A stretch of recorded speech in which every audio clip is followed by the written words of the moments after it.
These floating roads and bridges seem to defy gravity. They're built to withstand changing water levels and provide vital connections in challenging environments.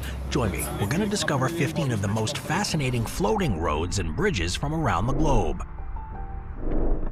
Let's start with number 15. The Hood Canal Bridge is a vital link in western Washington, connecting the Olympic and Kitsap Peninsulas by spanning across Hood Canal in Puget Sound. Officially known as the William A. Budge Bridge, it's the longest floating bridge in the world located in a saltwater tidal basin, measuring about 7,800 feet in length. It opened in 1961 and has since been a crucial transportation route for both locals and freight carriers, while also providing access for recreational travelers. It was designed as a floating bridge due to the challenging conditions in the area, including deep water and extreme tidal changes of Hood Canal, where the water depth can range from 80 to 340 feet. Now, regarding the feasibility of floating bridges, in such a volatile marine environment, especially with the high tides and strong tidal currents that are common in the Hood Canal. However, the depth of the water below made traditional bridge construction methods prohibitively expensive. Over the years, the canal bridge has encountered its share of challenges. One of the most significant events happened in 1979, when the western half of the bridge was severely damaged during a windstorm. The bridge endured winds of up to 85 miles an hour with gusts reaching 120 miles an hour, causing the western drawspan and pontoons to break loose and sink. Fortunately, no casualties resulted from this disaster, and the bridge was fully repaired and reopened in 1982. There was a major retrofit in 2003 through 2009. The extensive work required a 5-week closure of the bridge, during which new pontoons were floated into position and connected to anchors on the seabed. That project, which cost about $470 million, was funded by a combination of state, federal, and agency funds. The Demerara River, the bridge measures about 6,000 feet in length and was, at the time of its construction, the longest floating bridge globally. Though it no longer holds that record, it still remains an engineering marvel and a critical transportation link. Connecting the capital city with the west bank of Demerara, today it accommodates roughly 14,000 vehicles a day. Instead of relying on solid supports anchored in the riverbed, the bridge is kept afloat by 114 large pontoons. These buoyant structures distribute the weight of the vehicles across the bridge, preventing it from sinking into the water. The 61 spans of the bridge rest on these pontoons, which make it possible to cross the river without need for intrusive columns. This method of construction was ideal for a river as wide and deep as this one, where traditional bridge foundations would have been difficult and expensive to build. At the time of its construction, the bridge was only expected to last about 10 years. Engineers had designed it as a temporary solution, fully aware that its floating nature would limit its durability. However, number 13, the Nordhordland Bridge. The Nordhordland Bridge, located in Norway, is a remarkable combination of a cable-stayed and pontoon bridge. It connects the mainland at Klauvaneset in Bergen Municipality to the island of Flatøy in the Alver Municipality. Now, this bridge, with its hybrid design, stands as one of the most innovative bridges in the world, blending advanced engineering with practical necessity. The bridge's length of 5,295 feet includes a 4,000-foot floating section supported by 10 pontoons. These pontoons, which are not laterally anchored due to the fjord's depth, keep the bridge afloat by distributing the weight. The roadway rests on an orthotropic deck, a lightweight and efficient design. This floating section is a steel box girder bridge known for its durability and strength, and by using these pontoons that distribute the load, the bridge avoids the need for traditional supports in the deep water. The cable-stayed section of the bridge is also a defining feature. A tower ferry services were the primary means of transportation across the fjord, but they were time-consuming and limited. The bridge was envisioned as a permanent solution to improve transportation here. Fun fact about this bridge is that it is the second longest bridge in Norway and the second pontoon bridge in the country.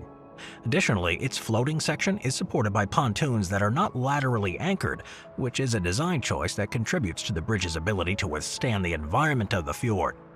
Well, despite the size and complexity, this bridge is designed to blend in seamlessly with the surroundings, making it not only a functional piece of infrastructure, but also a striking feature of the Norwegian landscape. Number 12, Hobart Bridge. The Hobart Bridge, once a floating arch bridge spanning the River Derwent in Tasmania, was a remarkable feat of bridge engineering. Opened in December 1943, it connected Hobart's eastern and western shores, providing a vital link for the city. Now, what set it apart from typical bridges was the floating design, which had this lift span provided a clearance of about 145 feet at low tide and was about 180 feet wide. In 1943, though, a violent storm damaged part of the bridge, prompting engineers to strengthen it. They anchored the bridge more securely to the riverbed and added cables to stiffen the structure. This allowed the bridge to handle traffic demands, but congestion became a growing problem. The increased traffic load eventually led to the decision to build a new bridge, the Tasman Bridge, which opened in 1964. The Hobart Bridge was closed to traffic on August 17, 1964, and its two sections were towed away the following day. The sections were moored for some time before one of them sank in 1970, and the remnants of the bridge were eventually cut up and disposed of in various locations. Number 11. The Kusupili Floating Bridge. The Kusupili Floating Bridge, located near Kusupili Beach in Kerala, India, stands out as an exceptional, albeit simple, example of modern bridge design. Part of a larger initiative by the National Institute of Technology, recommendations were made to increase the number of handrails and additional anchors. The bridge was officially opened in October of 2023 as part of a broader tourism initiative. Its creation was a response to the growing demand for unique tourist experiences in the region. The bridge did quickly become popular, and drawing over 50,000 visitors in just the first 7 months of operation. Visitors flocked to the bridge, not only for the chance to walk above the sea, but also for the opportunity to experience the scenic beauty in a new way. Now, what sets this bridge apart from the other ones is its ability to provide an immersive experience for the visitors. Walking above the waves with the sound of the ocean and the sea breeze surrounding them creates a sense of connection with the natural environment that's unlike any other bridge. The ability to hold up to 50 people at once also allows visitors to share the experience with others, creating a sense of community among those exploring the area. Number 10. The Dongjin Bridge.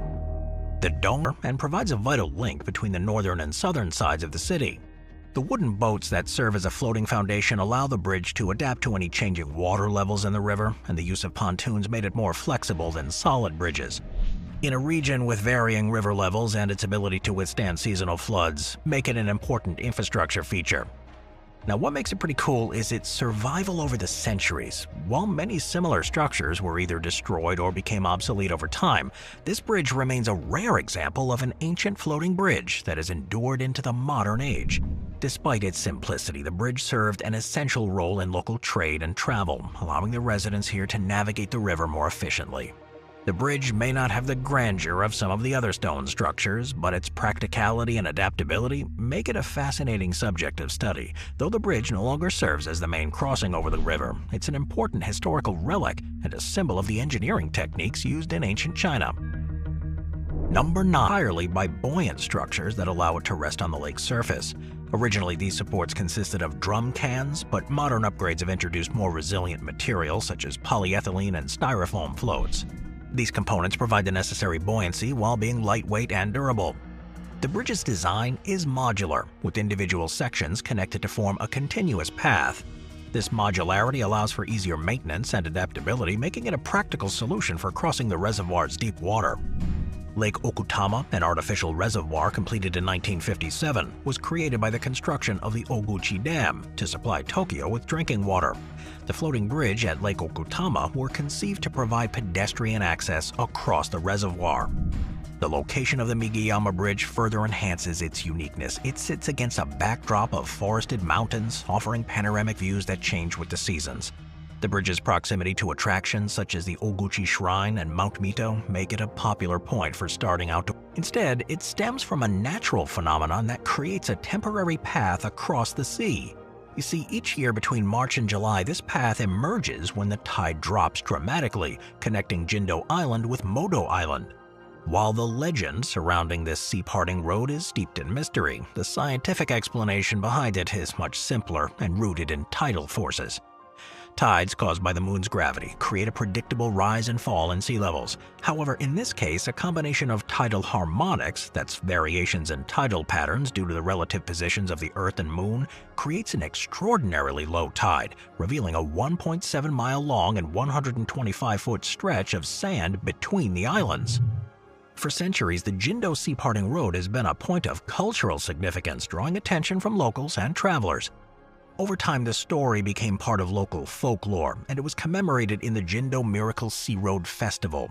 It wasn't until 1975 that their dam in Guyana stands as a critical piece of infrastructure. Opened on December 23, 2008, it spans the Berbice River, connecting communities and boosting regional commerce. At its core, the bridge is a pontoon structure designed to float on the water using a series of large, hollow barges filled with air. These pontoons distribute the weight of vehicles evenly across the bridge, providing buoyancy and stability. The bridge also features movable spans, enabling it to accommodate river traffic by retracting to allow the passage of ships. Before the bridge's construction, crossing the river was a slow and cumbersome process reliant on ferries. The ferry service, while functional, was time-consuming, limited in capacity, and prone to delays. The need for a more efficient and reliable crossing became evident. The Berbice Bridge addressed that need, dramatically reducing travel times and eliminating the need for ferries. Its completion marked a significant milestone in Guyana's efforts to modernize its network, together with Suriname's bridge completed in 19 travel time from hours to minutes, boosting trade and enhancing quality of life for communities on both sides of the river.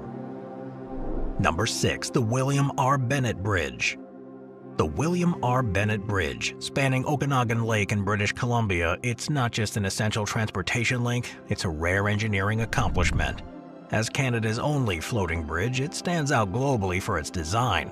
Completed on May 25, 2008, this bridge replaced the 1958 Okanagan Lake Bridge to accommodate growing traffic demands.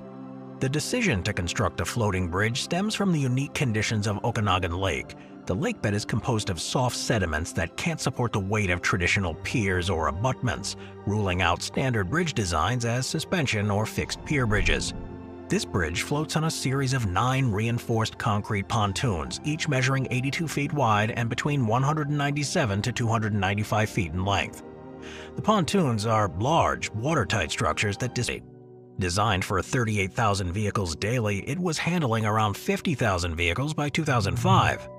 In 2008, the William R. Bennett Bridge replaced the older structure, providing a much-needed upgrade. This new bridge also eliminated the lift span, as its elevated navigation section provides 59 feet of clearance for boats. With the use of advanced engineering techniques and its ability to handle up to 80,000 vehicles now daily, making it an essential piece of infrastructure. Number 5. The Lacey V. Murrow Memorial Bridge. The Lacey V. Murrow Memorial Bridge, part of Interstate 90 corridor in Seattle, Washington, is one of the most significant floating bridges. At 6,620 feet long, it ranks as the second longest floating bridge, trailing only nearby Governor Albert D. Rossellini Bridge, Evergreen Point. Now, the Murrow Bridge is constructed using a series of large floating pontoons that support the bridge deck and keep it buoyant. These pontoons are filled with air and sealed to ensure they water. The project gained traction in the 1930s thanks to the effort of George Lightfoot, who is considered the father of the bridge. After years of lobbying, construction on the original bridge began in 1939 and was completed in 1940. One of the unique features of the original bridge was the movable span, which allowed large boats to pass through the center of the bridge. However, this design led to some issues. The road had a bulge due to the movable span, which made it difficult for vehicles to cross smoothly. These issues, combined with the bridge's inability to handle increasing traffic, eventually led to the construction of a new floating bridge parallel to the original one.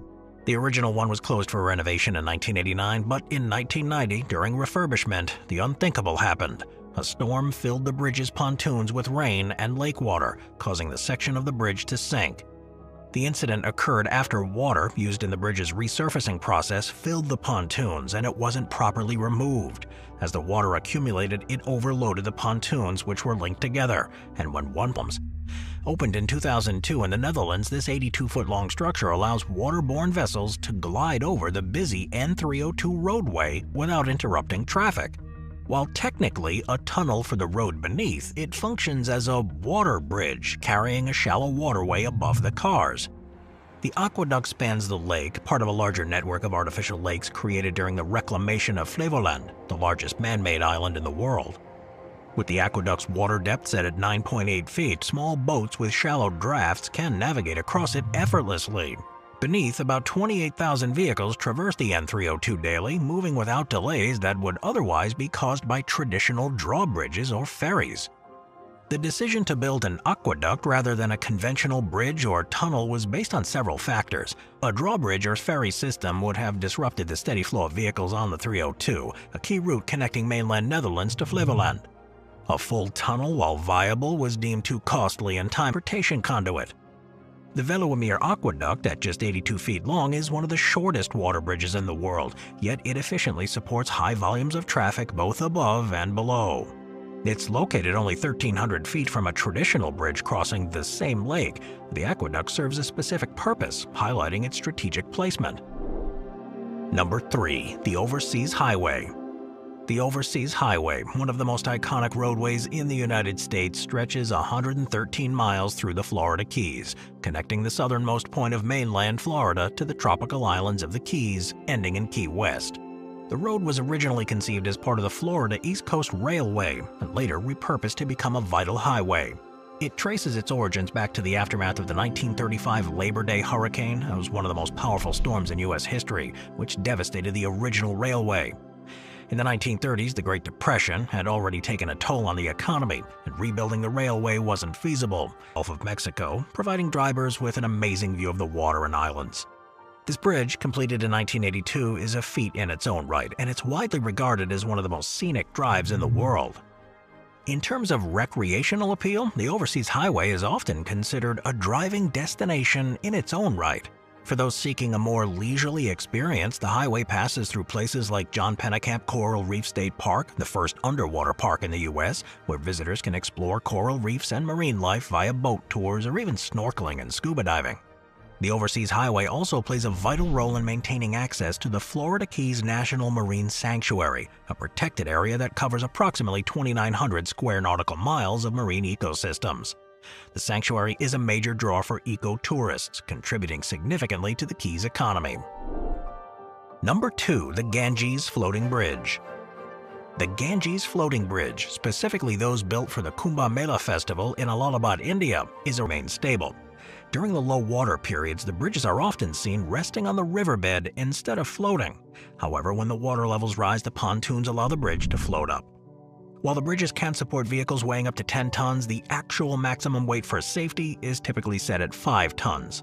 The Kumbh Mela is held every 12 years. It's an event of staggering proportions. More than 50 million Hindu pilgrims gather to bathe in the holy Ganges, and managing such a massive crowd requires meticulous planning.